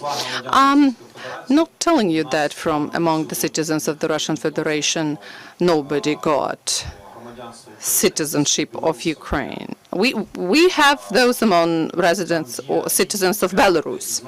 There are various options there, and I'm not saying that we see certain violations in terms of the State Migration Service's activities. The problem is more comprehensive. We need to regulate these issues by the resolution of the Cabinet of Ministers. They partially did it, and we were sure that there were appropriate changes in the resolution of the Cabinet of Ministers of Ukraine. If you're interested in this, you know about this. We initiated that change, but then the citizens of the Russian Federation were crossed out of the text, of the wording. Now we keep on dealing with this issue. I'm not promising you that there will be some positive solution. I usually promise when I know I can deliver. So I can say that whenever a person is coming to me, we launch a case and we deal with every case separately. And it's not possible to systemically solve this issue. It can be only done through the resolution of the Cabinet of Ministers of Ukraine. And speaking about the actions of the President of Ukraine, maybe you'll be surprised, but I, as a parliamentary Commissioner for Human Rights, didn't see a single citizen who lost their citizenship due to the order of the President of Ukraine. How can I interpret it? I believe they treat the actions of the President of Ukraine as the proper actions. Otherwise, they would come to me as to the Commissioner. Thank you. Yeah, I'm reiterating. When you have a look at this basic law, you'll see that the Parliamentary Commissioner for the Human Rights is responding to any results, any addresses of the citizens of Ukraine. And it never happened. So, if they are at the territory of Ukraine or not, they have the legal reasons to resort to me. For example, the citizens of the Russian Federation, the citizens of Belarus are addressing me.